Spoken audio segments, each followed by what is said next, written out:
أعوذ بالله من الشيطان اللعين الرجيم بسم الله الرحمن الرحيم الحمد لله الذي هدانا لهذا وما كنا لنهتدي لولا أن هدانا الله لقد جاءت رسل ربنا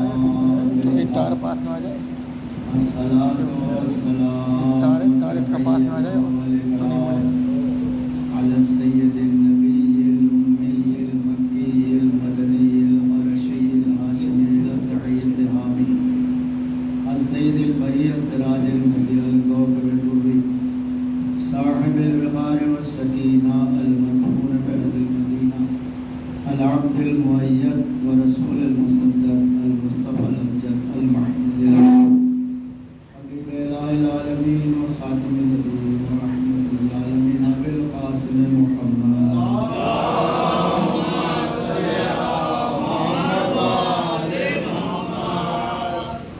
وآل الطيبين الطاهرين سيما على الوالي الولي سيد النبي الإمام الوسيع الحافظ من السجل المدفون بأرض الغريب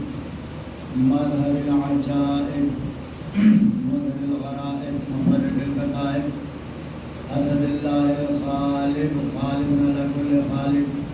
مولانا علی بن ابی طالب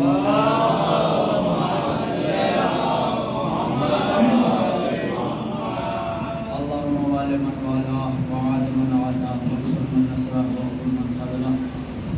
ولعنة الدائمة الواقية على أعدائهم وغاصب حقوقهم في الفضائل المشاكين فيهم والمنحرفين عنهم أجمعين من الآن إلى قيام يوم الدين أما بعد فقد قال تعالى وقوله الحق بسم الله الرحمن الرحيم تنزيل الكتاب من الله العزيز الحكيم إنا أنزلنا إليك الكتاب بالحق فاعبد الله مخلصا له الدين هل يستوي الذين يعلمون والذين لا يعلمون إن تكفروا فإن الله غني عنكم ولا يرضى لعباده الكفر وإن تشكروا يرضه لكم ولا تزر وازرة وزر أخرى ثم إلى ربكم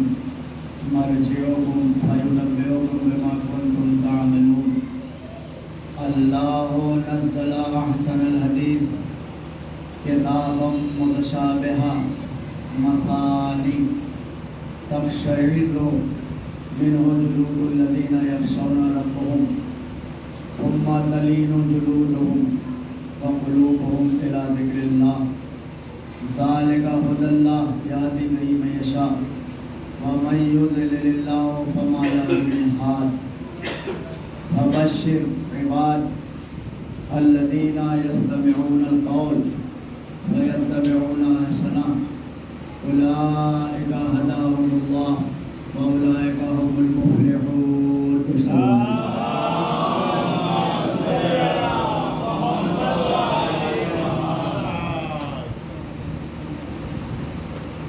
گرامی سورہ زمر کی ابتدائی 10 آیات اس سال کے عشرے کا عنوان اور ساری مجالس کا عنوان الحمدللہ ان 10 آیات سے استفادہ کرنا ہے جس میں ابھی پہلی آیت پر بحث ہو رہی ہے کہ یہ کتاب ہے کیا، یہ قرآن مجید ہے کیا، اللہ تعالیٰ ہم سے کیا چاہتا ہے، اس کی ہم سے چاہت کیا ہے، ہم سے اس کا طلب کیا ہے، اور اللہ تعالیٰ کی اپنے مخلوقات سے تمنا کیا ہے۔ دیکھیے اللہ تعالیٰ نے دو چیزیں آپ کے درمیان میں ایسی رکھی ہے کہ آپ جب چاہیں اپنے پروردگار سے رابطہ کر لیں، جب چاہیں اپنے پروردگار سے آپ بات چیت کر لیں۔ اس میں روایتوں سے یہ بات ظاہر ہوئی کہ جب آپ چاہیں کہ اللہ آپ سے بات کرے تو قرآن مجید پڑھ لیا کریں، اور جب چاہیں کہ آپ اللہ سے بات کریں تو نماز پڑھ لیا کریں۔ اس لیے کہ نماز یعنی اللہ سے بات کرنا، قرآن یعنی اللہ کا آپ سے بات کرنا۔ اتنی بڑی نعمت، اتنی بڑی دولت ہمارے درمیان میں پروردگار عالم نے قرآن مجید کے ذریعے سے، قرآن مجید کے شکل میں عطا کیا ہے کہ اتنی بڑی دولت ملی ہے کہ ہم اللہ کا جتنا بھی شکریہ ادا کریں کم۔ لَإِن شَكَرْتُمْ لَأَزِيدَنَّكُمْ، اگر تم اللہ کا شکریہ ادا کرو گے تو اللہ تعالیٰ تم کو اور دیتا چلا جائے گا، اور تم کو اضافہ کرتا چلا جائے گا۔ لہذا یہ قابل فخر بات ہے، تو فخر کرنا چاہیے کہ جتنی چیزیں ہیں جہاں تک آپ نیکی کا شمار کر سکتے ہیں وہ ساری نیکیاں آپ کے درمیان میں، ساری باتیں آپ کے درمیان میں ہے۔ آپ کہیں گے کیسے؟ لیجیے میں اشارہ کر دیتا ہوں کہ آپ فرش ادا پر نہیں بیٹھے ہیں، بلکہ فرش ادا پر ساری نیکیوں کو سمیٹنے کے لیے بیٹھے ہوئے ہیں۔ ساری نیکیاں یہاں پر ہے، ساری اچھائیاں یہاں پر ہے، ساری خوبیاں یہاں پر ہے، سارے احسانات یہاں پر ہیں، سارے مستحسنات یہاں پر ہیں، ساری بہترین باتیں یہاں پر ہے، تقدیر یہاں پر ہے، تحریر یہاں پر ہے، تدبیر یہاں پر ہے، اللہ یہاں پر ہے، رسول یہاں پر ہے، امام یہاں پر ہے، نفسانیت یہاں پر ہے، رحمانیت یہاں پر ہے، روحانیت یہاں پر ہے، طریقت یہاں پر ہے، عبادت یہاں پر ہے، زہد یہاں پر ہے، نتائج یہاں پر ہے، حقائق یہاں پر ہے، دقائق یہاں پر ہے، فضائل یہاں پر ہے، خصائل یہاں پر ہے، شمائل یہاں پر ہے، جلال یہاں پر ہے، جمال یہاں پر ہے، حیبت یہاں پر ہے، طاقت یہاں پر ہے، انبیاء یہاں پر ہے، اولیاء یہاں پر ہے، اوصیاء یہاں پر ہے، اتقیاء یہاں پر ہے، ملک یہاں پر ہے، فلک یہاں پر ہے، عرش یہاں پر ہے، تمام خلائق یہاں پر ہے، تمام ملائک یہاں پر ہے، اللہ کا پہلا آسمان یہاں پر ہے، دوسرا آسمان یہاں پر ہے، تیسرا آسمان یہاں پر ہے، چوتھا آسمان یہاں پر ہے، پانچواں آسمان یہاں پر ہے، چھٹا آسمان یہاں پر ہے، ساتواں آسمان یہاں پر ہے، ملائے اعلیٰ یہاں پر ہے، سدرۃ المنتہا یہاں پر ہے، عرش اللہ یہاں پر ہے، قاب و قوسین یہاں پر ہے، ملت یہاں پر ہے، قدرت یہاں پر ہے، طاقت یہاں پر ہے، تیمم یہاں پر ہے، تبرک یہاں پر ہے، عنایت یہاں پر ہے، چاہت یہاں پر ہے، قربت یہاں پر ہے، طہارت یہاں پر ہے، نجابت یہاں پر ہے، شرافت یہاں پر ہے، تکلم یہاں پر ہے، تحلم یہاں پر ہے، صبر یہاں پر ہے، حوصلہ یہاں پر ہے، معلومت یہاں پر ہے، معاوض یہاں پر ہے، حسنات یہاں پر ہے، نیکیات یہاں پر ہے، طہارات یہاں پر ہے، شرائعات یہاں پر ہے، عبادات یہاں پر ہے، انجامات یہاں پر ہے، اول یہاں پر ہے، آخر یہاں پر ہے، ظاہر یہاں پر ہے، مبدا یہاں پر ہے، مبدا یہاں پر ہے، ابتدا یہیں سے ہے، انتہا یہیں پر ہے۔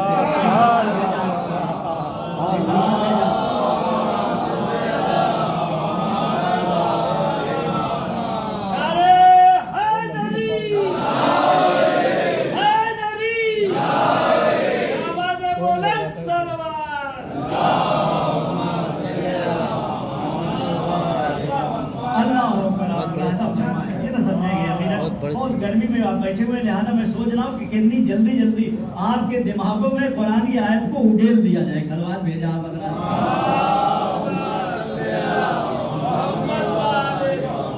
اب اتنے الفاظ بیان کرنے کے بعد اگر ایک قرآن کی آیت پڑھ دوں تو آپ کہیں گے یقیناً مناسب بات ہے، مناسبت سے ہے، اس لیے کہ یہ فرش ادا تمام چیزوں کا مجموعہ ہے، اسلام کا مجموعہ، شریعت کا مجموعہ، عبادت کا مجموعہ، جب سب چیزیں یہاں پر پائی جا رہی ہے تو آپ قرآن کے ایک آیت میں پڑھ دوں، فَأَيْنَ تَذْهَبُونَ، تم ادھر ادھر کہاں جانے کی کوشش کر رہے ہو؟ آ جاؤ یہی بدلنا ہے، نہ جانے کی کوشش کرو، بائیں جانے کی کوشش کرو۔ ہمارے مذہب میں نہ دائیں دیکھا جاتا ہے نہ بائیں دیکھا، یہ سلوات ہے۔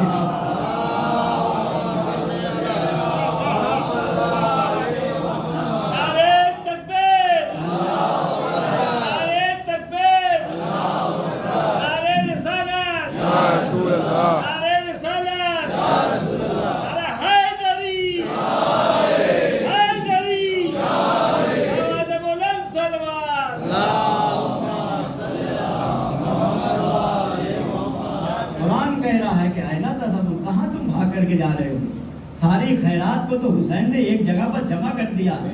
ساری نیکیوں کو تو ایک جگہ پر جمع کر دیا ہے. اور یہ آپ کی خوش قسمتی ہے، اللہ تعالیٰ کی طرف سے آپ پر عنایت ہے کہ جب فرش ادا پر آ کر کے بیٹھے تو اپنی ماؤں کو دعا دے کہ اتنی اچھی ماں تھی جو یہاں پر نظر آ رہے ہیں. ورنہ اگر ماں بری ہوتی تو باہر سے کھڑے ہو کے کہتے یہ تو بدعت ہو رہا ہے، یہ تو شرک ہو رہا ہے، یہ تو کفر ہو رہا ہے، یہ تو الحاد ہو رہا ہے، یہ ماتم کیا چیز ہے، یہ مجلس کیا چیز ہے، یہ اداداری کیا چیز ہے، یہ حبکا کیا چیز ہے، یہ زلجنا کیا ہے، یہ علم کیا ہے، یہ تابوت کیا ہے، یہ حسینیت کیا ہے، یہ حسینیہ کیا ہے، یہ قوم کیا ہے، یہ کالا لباس کیا ہے، یہ احرام کیا ہے، یہ تبرک کیا ہے، یہ سبیل کیا ہے. یہ اعتراض کرتے ہیں اور یقیناً ہم کو سمجھنا چاہیے کہ سارے اعتراضات کا جواب قرآن میں موجود ہے. صلوات بھیجیں آپ حضرات.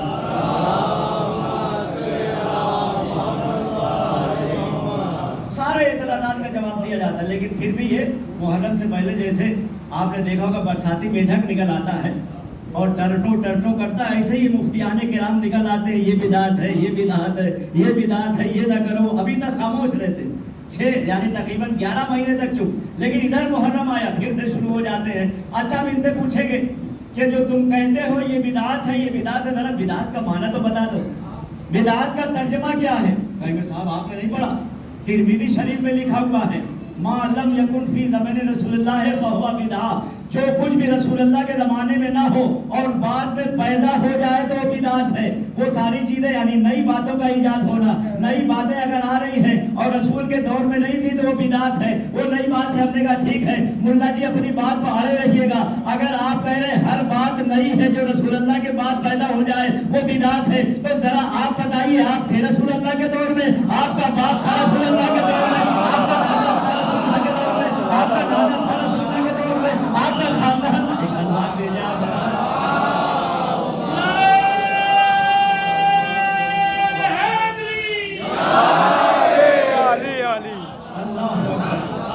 کہ اگر ہر نئی بات ہے تو آپ تھے وہاں پر، آپ نہیں تھے. فساد پھیلانے کے لیے پیدا ہو گئے ہیں. ہمارا یہ ممبر اتحاد کا پیغام دیتا ہے، ہماری یہ مجالس اتحاد کا پیغام. اور یقین جانیے جو اتنا زیادہ ممبر سے زور دیا جا رہا ہے، مجلسوں میں بتایا جا رہا ہے کہ اگر آج سارے مسلمان متحد ہوتے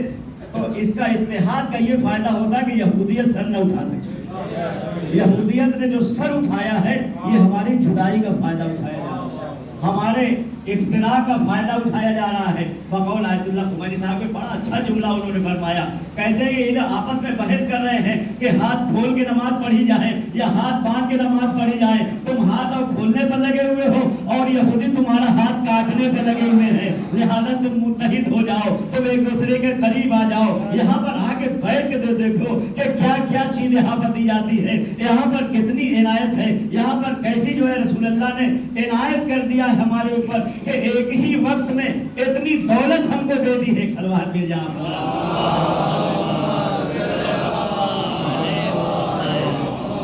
کہ بار بار ہم جتنا بھی چاہیں یہاں پر آنے کے بعد شکریہ بھی ادا کرتے جائیں اور اللہ کی بارگاہ میں یہ کہتے بھی جائیں پروردگارہ یہ فرش ادا نہیں ہے بلکہ یہ بخشش کا سہارا ہے، یہ ہمارا وسیلہ ہے، اللہ تعالیٰ نے وسیلہ قرار دیا ہے اور یہ مانوی ہوئی بات ہے، ساری دنیا نے اس کو قبول کیا ہے. یہ ہمارے پاس جو فرش ادا ہے اس کی منطق کیا ہے، اس کا فلسفہ کر کے کوئی پوچھ لے. آیت پڑھ دیا، روایت پڑھ دیا، حدیث پڑھ دیا، اب عقلی طور پر ثابت کر دیں کہ بار بار کیوں بٹھایا جاتا ہے، بار بار کیوں بتایا جاتا ہے. یاد رکھیں ماشاءاللہ کچھ لوگ ایسے ہیں جو کھیتی بھی کرنا جانتے ہیں اور کھیت انہوں نے دیکھا ہے، کھیت کو اگر ایک مدت تک نہ بویا جائے نہ جوتا جائے تو اس کھیت میں فالتو گھاس نکلنے لگتی ہے. ایسی گھاسیں نکلتی ہیں کہ جس کا کوئی اتا پتہ نہیں، چونکہ کھیت کیول رکھا گیا ہے تاکہ اس کے ذریعے سے گیہوں پیدا کیا جائے، اس کے ذریعے سے جو پیدا کیا جائے، اس کے ذریعے سے غذا پیدا کی جائے. لیکن جب ایک مدت تک چھوڑ دیا جاتا ہے تو اس پر الٹی سیدھی گھاس پیدا ہونے لگتی ہے. اسی طرح سے ہمارا دل بنایا گیا ہے تاکہ قرآن سنایا جائے، حدیث سنایا جائے، روایت سنایا جائے، مجلس سنائی جائے. اگر دل کو رہا کر دیا تو پھر شیطان کا قبضہ ہو جائے گا، ابلیس کا قبضہ ہو جائے گا، کفار کا قبضہ ہو جائے گا. صلوات بھیجا